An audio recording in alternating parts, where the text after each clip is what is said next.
Disclaimer: this video was recorded before Kassai hit Living Legend. Kassai, Cintari Sellsword, and Cintari Sabers are no longer legal. Welcome back everybody to another Skirmish Season 8 video where we are going to be following some Blitz games, some sealed games, all the exciting stuff that you're going to find in store from November 18th through December 10th with this Skirmish Season 8. It's a spicy matchup today between the Emperor versus Kassai. I'm Mansant and I'm joined by a good friend of mine, Yuanji. How you doing? I'm doing great. I'm excited to play some Blitz on video. Blitz is the only format that I've done well in. Well, I'm terrified because you've done really well. Calling win, battle hardened win, and I'm just little old me. But we have a really spicy matchup, Emperor versus Kassai, two Vulcans of legend coming to the table. Let's take a look at the decks. So I'm going to be playing Kassai, Cintari Sellsword. She's been pretty decent in Blitz for many seasons. Not the best, but maybe this is now her time to shine. She has a pretty consistent game plan where she wants to attack with Cintari Sabers twice, which is aided by some go again enablers. And this is just to build copper tokens so that you can hop off with a blood on her hands and attack with your Cintari Sabers up to 6 times, I believe, with Courage of Bladehold. Added into the mix, we have some new cards that from some of the more recent sets. We have Gorbelching with the Rouse the Ancients, a little 2-card combo for a 1-card 7. And then we have new cards also from one of the more recent sets, Dust Till Dawn. We have Morlock Hill, which is pretty good into Wizards when they're trying to do the final blow. Thank you for your sacrifice, Minerva Themis. And to also aid with that, we have Oasis Respite. For this matchup specifically, I think is going to be important. And you have some attack reactions that I'm going to be sprinkling in just to push some damage. As far as the armor goes, you have pretty standard armor. You have Crown of Providence. Courage of Bladehold is there to help you do a lot of weapon attacks on a single turn. Valiant Dynamo is a little bit better for matchups that are going to be going long, where you get to keep blocking for 1 and removing the counter. Iron Song Versus, great new card from Dust Till Dawn, which lets you kind of stack the damage onto another turn. And then we have some Arcane Barrier. I'm going to probably be playing some Arcane Barrier, some armor against the Emperor. Well, the Emperor is doing all that and more. Not only am I a warrior, I'm also a wizard, and I'm also royal, and I'm draconic. How about that? And a legendary. How about that? There's a lot of new spice, specifically from Bright Lights, in the form of Tome of Imperial Flame, that has helped this deck a lot. You always have to be on the lookout with the Emperor as to what new reds are coming out in a set, because of course he's limited to only running reds. Anyway, and Tome of Imperial Flame is like one of the best we've ever seen for him specifically, because there's a fantastic combo with this card that lets you pull off a CNC for just a singular card. You play Tome of Imperial Flame, you pitch double red, you activate Flamescale Furnace, which checks that you have 2 red in your pitch, gains you a resource, and then you can use his ability to tutor out a CNC from deck, all off of 1 card, which is really strong, but you don't have access to that throughout the entire game, right? Because there's only 2 copies of CNC in your deck. So to supplement the rest of how he needs to play is both protect his lower life total at 15 with a lot of defensive cards that block really well, like Fate Foreseen and Sink Below, absolute staples, as well as pushing strong offense with cards like Ravenous Rabble and Scar for Scar that are just this fantastic 1-card 4 damage rate. To actually close the game is when his wizard cards come into play, with the ability to push for Emeritus Scolding, Voltic Bolt, Swell Tidings, these really high arcane damage spells that punish the fact that your opponent probably didn't take as heavy arcane barrier as they would into like a Kano. So you go over the top, close with some of these spells, aided with something like a Waning Moon as well, to just have a kill turn that's potentially 9 or 10 damage if you have Metacarpus nodes. There are other options in the equipment suite though. You don't have to just be a Waning Moon wielding Emperor. You can also use a new card from Dust Till Dawn in Bastion of Unity, along with a Cintari Saber, funny enough, where you basically add extra tankiness to the Emperor. He already has great access to armor because of his warrior cards that he gets to run, like Iron Song Versus, because of the Draconic Flamescale Furnace and some other generics. You can keep going with that armor suite by adding Bastion of Unity, giving it that Unity buff whenever you block from hand, to give this thing like an extra 3 block basically, which is a lot. But in this matchup, I don't think I'm really going to be running it. The Waning Moon kill is normally how I want to close up the game against Kassai, I'm pretty sure, because Kassai's blues are very easy to track. It's absolutely always going into like the Cintari, the one cost go again, and that's probably the turn. So I'm going to be looking for where the resources are and landing that lethal blow with an arcane kill spell. So I'm pretty excited. I love playing Emperor, but I don't have too much success with Emperor, so maybe we get a win on camera today. You feeling good, Yuanji? I'm feeling good. Not about this matchup. Oh. I think that you have the upper hand because, Kassai's a little bit weak to arcane damage, but I'm going to try to pull one out, pull a fast one, maybe get a little spicy, more luck hill going on. So well, best of luck, my friend. Let's get into it. All right, I presented a 40-card deck with 5 equipment, 46, 47, 48, 49, 50, 51, 52 total. All right, I also have a 40-card deck. I have 1, 2, 3, 4, 5, 6 equipment. That's 46, 47, 48, 49, 50, 51, 52. 5, okay. Right, I will go second. Okay, second. You got it. Good luck. Best of luck. So I'm going to be going first, which means that I want to see if I can punish and sneak in a little extra damage. We'll see, we'll see. My armor's pretty decent. And I am not dated all this time, so I actually do draw up to 4. Thank goodness. Yeah. All right, ready? Ready. So I'm going to start with a hit and run. So this gives my next weapon attack. Go again. And I'm going to be attacking with Cintari Saber for 2. With go again. 2. Critically, these do get pumped if I block with an attack, so even though it's a measly 2, if I give you a 2 block, I'd be leaking. So let's go ahead and just give you the nimblism. Okay, so it doesn't get pumped because I have not been blocked by an attack action. Kassai's ability lets me attack with this, and it costs 1 less. That you're free, so I'm going to be attacking for 2 again for free. 2 again for free. This one smells a little sneaky. Although I guess if you're going to attack react, it wouldn't really matter if you did it here because reprises would already be active. Even so, I'll just give you 3, and I have the sneaky in the swing, which I can only use on the second attack. There you go, sneaky. I have a promo Fate for Scene here, which I'll play as my own reaction. Then like this card and keep it on top. Card? Okay. I'm going to have my last card and put it in the arsenal, and I pass the turn. Sounds good. All right. That opt was actually, redundant because I kept the card on top anyway, but it felt pretty nice to know I'd be drawing into Belittle, pitching a Steel Blade Shunt, revealing a Give and Take. So this comes in for 3. Yep. And I will go ahead and search a Minnowism out of my deck. I wonder what color Minnowism will be. Yeah. Okay. So I gotta think about what I'm trying to do. I don't really want to block cards on the give and take. That'll help you, set up. And then I also got to think about, you could also just Command and Conquer me with the hero ability. Be throwing me for a loop here. But I think what I'm going to do is I'm going to block 3 here and see what's up. Sure. Well then, going second, I don't mind just throwing as much damage as possible, which would mean I could just play off Arsenal to do the give and take into CNC play. That's okay. That is just okay. You'll obviously be incentivized to block CNC, but you still have Crown up. So maybe it's not as detrimental as I'm thinking here. I think we'll just go for that line anyway. I'm going to pitch for the give and take that you knew I had.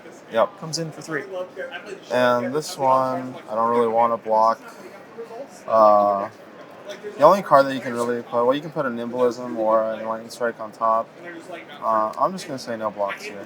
Yeah, no reactions. You'll take 3. I'll take 3. And then I do have a choice with this card. It's more damage and it thins the deck a bit to go ahead and get it out now. I'm going to activate Flamescale Furnace. Sure. Go up to 3 resources because I've got 3 red, and then use Emperor's ability. Okay. So let's grab that CNC from deck and attack with it for 6. So I think here, I'm a big fan of just giving the armor. I don't know when I'm gonna have to give the armor again. You do have Snatch in your deck, so I have to think about that, but if not now, then I don't know how many turns this game is gonna go. So I'm gonna use the Crown of Providence ability. I'm blocking 4 on your 6. Okay. Yeah, no reactions. You'll take 2. Yep.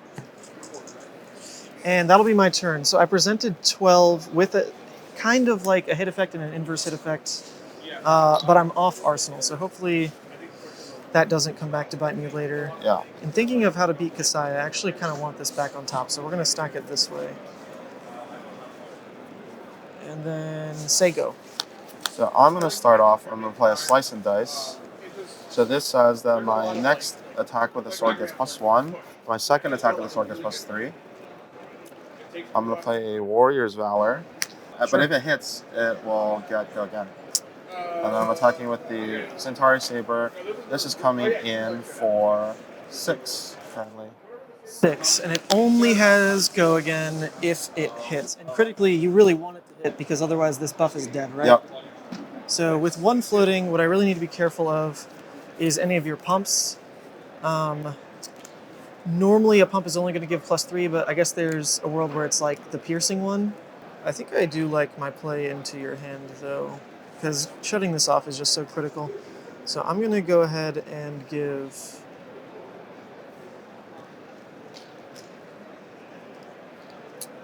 an armor block here.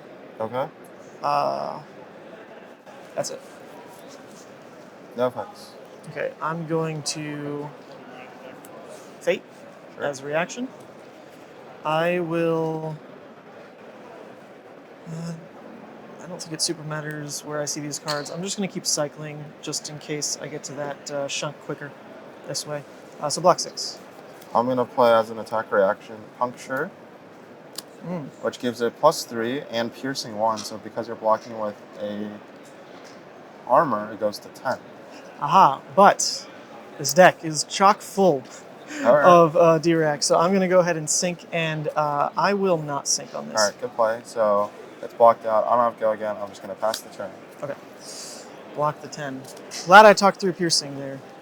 Was reminding myself of that one. This turn, I guess I know for a fact that I am shuffling the deck, so all the sinking didn't really do anything for me. I think I should have sunk. But in the world where showing off new cards is better for the video, this is for you. I'm going to Tome of Imperial Flame. Yeah, I hope you draw the... I know. This is why I should have just done the other thing. Okay, I didn't. I'm going to go ahead and pitch these 2 in. Yeah. Is it these 2? Yeah, I think so. I'm going to pitch these 2 in. Yeah. And then Flameskull Furnace. So I'll go up to 3 now. Sure. And then go ahead and use Emperor. So the CNCs are out of the deck. You don't even have an arsenal here. Yeah. But drawing the CNCs is like pretty awful. Okay. This also makes drawing my other tome pretty awful. But I'm going to be having to like pitch a red every turn anyway, so it'll just be a non-block red. Yeah. 6 damage here. 6 damage. I kind of do want to block a bit, so I'm just going to give you a 3 block here. And that is my block. Yeah, no reactions. I take 3? Take 3. I will arsenal this last card and say go. So I'm going to, again, play Slice and Dice. Same deal. First attack gets +1. Second attack gets +3. And I'm going to attack for the right Cintari Saber this time for 2. Oh, what does that tell me? Hold up. Okay, 3. This time you still are showing the 1 in hand, so it's kind of like that same thing. But it's not Warrior's Valor, so if that's just like a Blade Runner, a run-through, what am I doing to stop Slice and Dice anyway? Nothing. So I think I'll just say no blocks then. Yep, I'm going to play a Blade Runner. Yep. So it just gives it go again. All right, let me think on reactions now. So your next Cintari is going to be 1, 2, 3, 4. It's going to be coming in for 8. 8 total. So if I want to deny the copper, I would block here. If I want to just deny the damage, I would block here. That's fine. I'll take this 3. Taking 3. 1, 2, 3. And then I'm going to attack with the Cintari Saber. This one is coming in for 8. Yeah, so I'm going to go ahead and... Man, take it down to 4?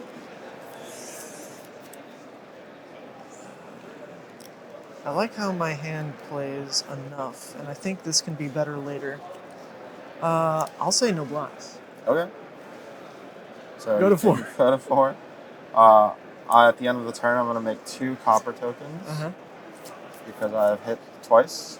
Correct. And I'll pass.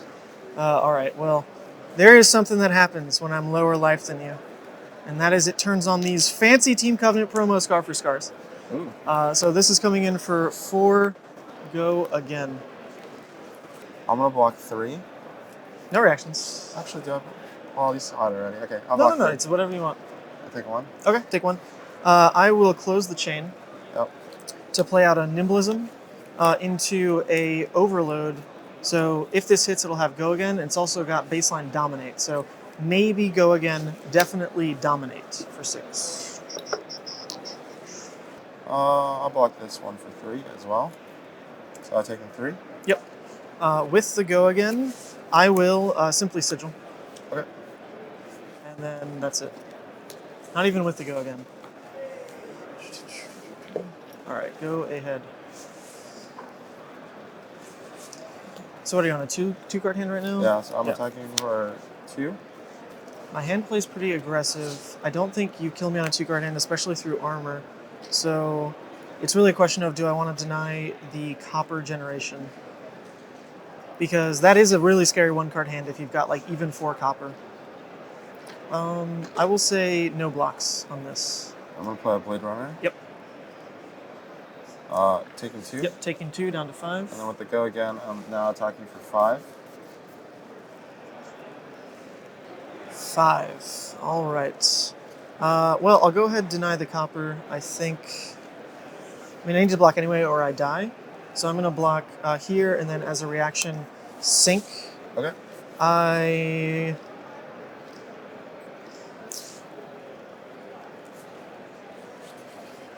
Do I want to sink? I mean, this hand obviously plays these 2. If I pitch in for this, it doesn't search anything. I guess it could play this, and I pitch here, and then do that, and then drop this.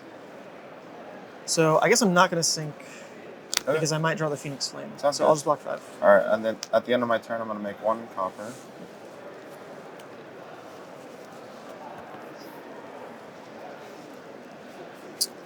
Okay, to kick things off, if I reveal a Phoenix Flame, I'm going to feel pretty good about this not sinking. I'll Ravenous Rabble.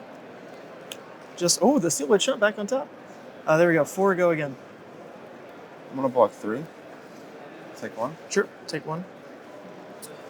Then the choice here is really... I don't think it's much of a choice, actually. I should just play it this way.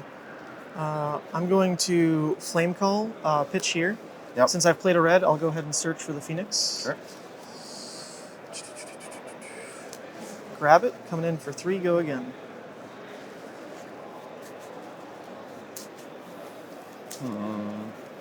Man, it's crazy how fast I'm going through this deck. It's like already smaller than my graveyard.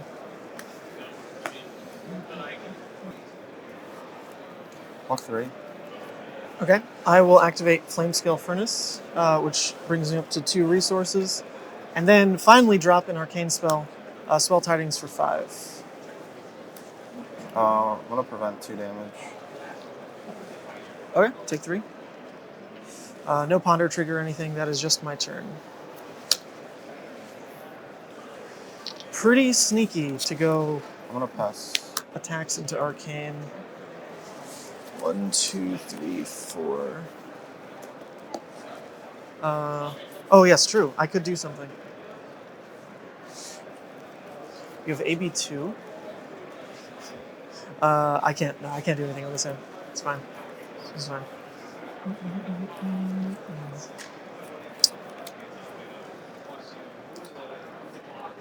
Let's see. I mean, this still takes a card from you in theory, so we'll just go Snatch for 4.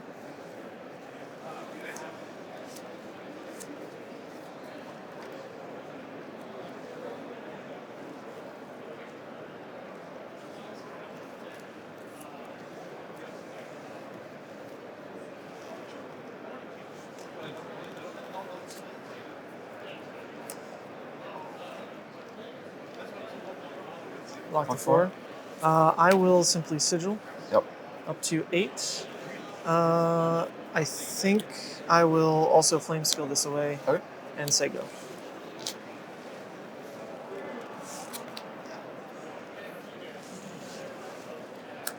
One, two. I'm going to attack for 2.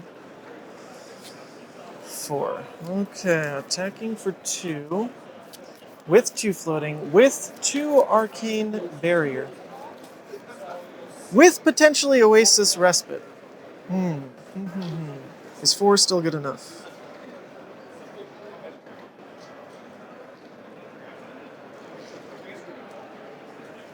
Interesting. I think I want to do one more play before I go for it.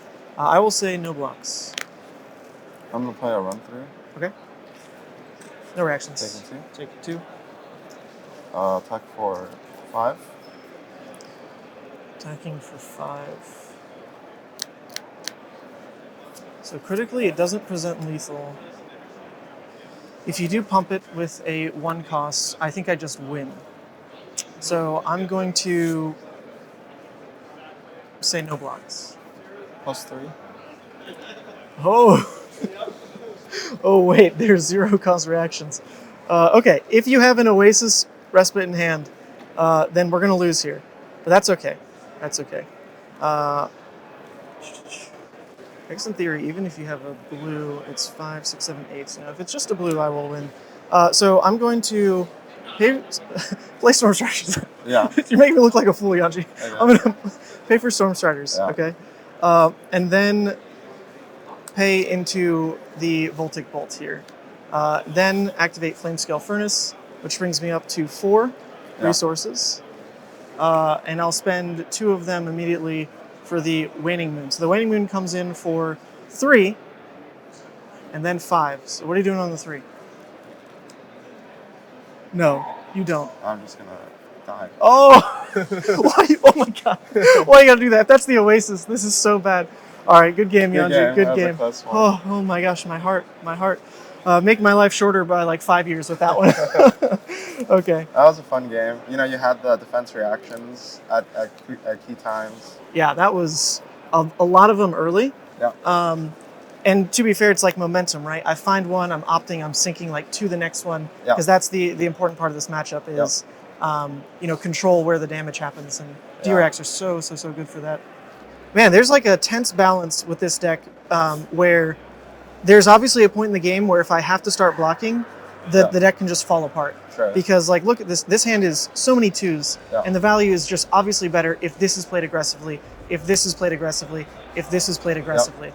And then especially, you know, finding room to even flame scale doesn't happen when you're on low life.